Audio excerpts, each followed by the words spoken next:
जय शिवराय, जय शंभूराजे. मित्रांनो, स्वामी विवेकानंद नेहमी म्हणायचे की तुम्ही ज्या वाटेवर चालताय त्या वाटेवर जर तुम्हाला कुठल्या पद्धतीचे अडथळे नाही आले तर समजून घ्यायचं की तुम्ही चुकीच्या मार्गाने जाताय. म्हणजे याचा अर्थ असा होतो की तुम्ही जर सत्याच्या मार्गावर चालत असाल तर तुमच्या वाटेवर नेहमी अडथळे येणारच झाले आणि त्या अडथळ्यांना पार करूनच तुम्हाला तुमचा मार्ग पूर्ण करावा लागतो. होय, स्वामी विवेकानंदांचं हे उदाहरण सांगायचं कारण काय पडलं?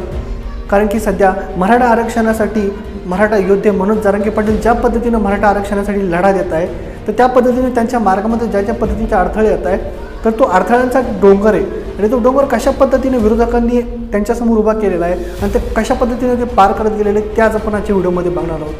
नमस्कार, मी वैभव धांडे आपलं स्वागत करतो. छत्रपती शिवाजी महाराज, छत्रपती संभाजी महाराज, त्यानंतर छत्रपती राजाराम महाराज, छत्रपती ताराराणी साहेब यांच्यानंतर जर महाराजांचं नेतृत्व कोणी केलं असेल तर ते राजर्षी शाहू महाराजांनी, त्यानंतर जर कोणी केलं असेल तर ते मनोज जरांगे पाटील यांनी केलेलं आहे. म्हणजे एक हाती मराठा समाज कोणाच्या पाठीशी जर उभा राहिला असेल तर ह्या इत्यादी महापुरुषांच्या पाठीमागे उभा राहतात आणि आज त्याच पद्धतीनं मनोज जरांगे पाटीलसुद्धा मराठ्यांचं नेतृत्व करतात.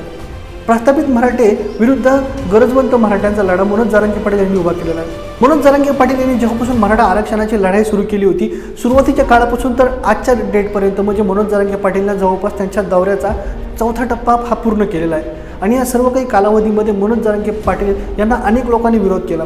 त्यामध्ये मराठासुद्धा आले, काही बिगर मराठासुद्धा आले. पण ह्या प्रत्येकाची पार्श्वभूमी काय आहे, त्यांनी कशा पद्धतीनं मराठा आरक्षणाला विरोध केला, वेळप्रसंगी त्यांनी माघारसुद्धा घेतली, ती कशामुळे माघार घेतली हे सुद्धा आपण आजच्या व्हिडिओमध्ये बघणार आहोत. सुरुवात करू आपण देवेंद्र फडणवीस यांच्यापासून.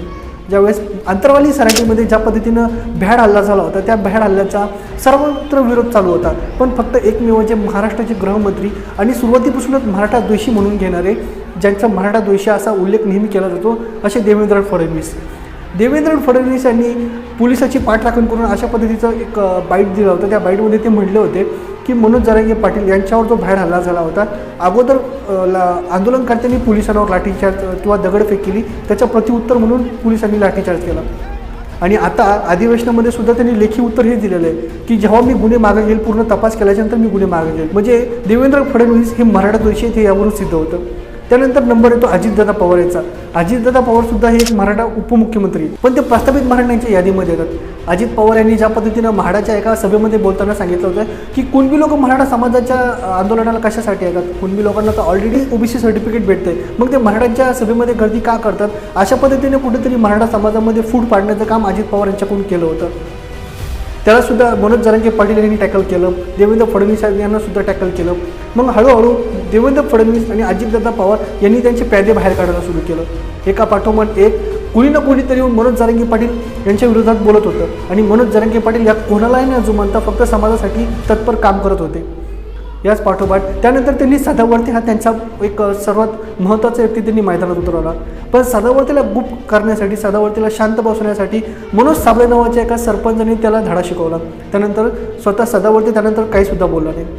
सदावर्तेच्या नंतर मैदानात आले भारतीय जनता पार्टीकडनं ज्येष्ठ नेते नारायण राणे तर हा असा व्यक्ती की जो कोणाचाच झालेला नाही, जो समाजाचा काय मराठा समाजाला फूट पाडण्याचं काम केलं, पण मराठा समाजाने यांना सुद्धा जुमानलं नाही. त्यानंतर रामदास कदम हे सुद्धा एक कोकणमधले मराठा येतात. त्यांनी असा उद्गार केला की कोकणातले मराठे आणि विदर्भातले मराठे आणि मराठवाड्यातले मराठे हे सगळे वेगळे आहेत. हे मराठे एकमेकांचे रोटीबेटी व्यवहार करत नाही आणि ते स्वतःला मराठी म्हणून घेतात, ते कुणबी सर्टिफिकेट घेणार नाही. हेच उद्गार नारायण राणे आणि रामदास कदम यांनी एकमेकांना तंतोतंत मिळतेच उद्गार केले. त्यानंतर मैदानामध्ये मराठा आरक्षणाच्या विरोधात उतरतात मुंडे भगिनीने एक पत्रकार परिषद घेतली. त्या पत्रकार परिषदेमध्ये त्यांनी सर्व काही त्यांच्या मनातली बाजू मांडली. पण त्यांना कुठेतरी हे सुद्धा लक्षात आलं की ज्या मतदारसंघातून त्या उभा राहतात त्या मतदारसंघात मराठा बांधव सुद्धा राहतात. त्यामुळे कुठेतरी त्यांनी एक दुटप्पी भूमिका मांडली. म्हणजे एकीकडनं त्यांनी ओबीसी समाजाला सुद्धा असं दाखवलं की आम्ही तुमच्यासाठी आहोत, म्हणून त्यांनी मराठा समाजाच्या विरोधात, मराठा आरक्षणाच्या विरोधात एक भूमिका मांडली. आणि त्यानंतर एक यू टर्न घेत परत त्यांनी असं सुद्धा दाखवलं की आम्ही मराठा बांधवांसोबत आहे. म्हणजे त्यांनी त्यांची राजकीय स्थिती बरकरार राहावी, राजकीय स्थिती मजबूत राहावी, अशा पद्धतीचं त्यांनी एक स्टँड घेतला होता. त्यानंतर मराठा आरक्षणाच्या विरोधात मग ओबीसी नेते उभा राहतात. ओबीसी नेत्यांमध्ये सर्वप्रथम नाव येतं छगन भुजबळ यांचं. छगन भुजबळ याचं कीर्ती तर सर्व महाराष्ट्राला, सर्व देशाला माहिती आहे. छगन भुजबळ कशा पद्धतीनं शिवसेना सोडून काँग्रेसमध्ये गेले, काँग्रेसमधून नंतर राष्ट्रवादी पक्षामध्ये आले आणि राष्ट्रवादी पक्षामध्ये सुद्धा ज्या शरद पवारांनी त्यांना मोठं केलं त्या शरद पवारांना कशा पद्धतीनं त्यांनी धोका देऊन गद्दारी करून कशा पद्धतीनं अजित पवार गटामध्ये प्रवेश केला. आणि हेच ते छगन भुजबळ यांच्यावर महाराष्ट्र सदन घोटाळ्याचा आरोप आहे. महाराष्ट्र सदन घोटाळ्यामुळे त्यांचं नाव दिल्ली इथे पोहोचलं. त्यानंतर ते असं दाखवतात की आम्ही ओबीसीचे नेते आहेत, पण ओबीसीसाठी त्यांनी असं नेमकं काय केलं? छगन भुजबळ ह्या समाजातून येतात, त्यांनी फक्त त्या समाजासाठी काम केलं हे त्या समाज बांधवांनी त्यांना विचारायला पाहिजे. ओबीसीसाठी नेमकं काय काम केलं? महात्मा फुले यांच्या विचारावर चालतो, समता परिषद नावाची त्यांनी एक परिषद उभा केली. अशा पद्धतीने दाखवतं की आम्ही फुले यांची किती मोठी प्रेमी आहेत. पण आज महात्मा फुले यांनी जिथं पहिली शाळा सुरू केली ती सावित्रीबाई फुले, तिथं भिडे वाड्याची काय परिस्थिती आहे हे छगन भुजबळ यांनी ओबीसी समाजाच्या लोकांनी त्यांना विचारायला पाहिजे की तुम्ही ओबीसीसाठी नेमकं काय केलं. ज्या पद्धतीने मनोज जरांगे पाटील यांनी जालन्यामध्ये सभेमध्ये सांगितलं होतं की छगन भुजबळ हे ओबीसी समाजावर कशा पद्धतीने अन्याय करतात. ओबीसी समाजाचा निधी होतो तो 100% पैकी 80% निधी हा फक्त एकट्या छगन भुजबळकडे जातो. म्हणजे बाकीच्या 374-75 जातींवर ओबीसी समाज नाही आहे का? हा छगन भुजबळचा नाही आहे का? हा सुद्धा प्रश्न इतर लोकांनी, ओबीसी लोकांनी छगन भुजबळ यांना विचारायला पाहिजे. जर छगन भुजबळ हे लोकप्रतिनिधी आहेत, लोकप्रतिनिधीचं कुठली जात नसते, कुठला धर्म नसतो. संविधानिक पदावर बसलेल्या माणसांनी अशा पद्धतीनं भाषण करणं, तुम्ही त्यांचे सगळे भाषणं बघा कशा पद्धतीनं छगन भुजबळ यांनी मनोज जरांगे पाटील यांच्या विरोधात चुकीच्या पद्धतीनं भाषणं केली किंवा मराठा आरक्षणाच्या विरोधात कशा पद्धतीने स्टँड उभा केला.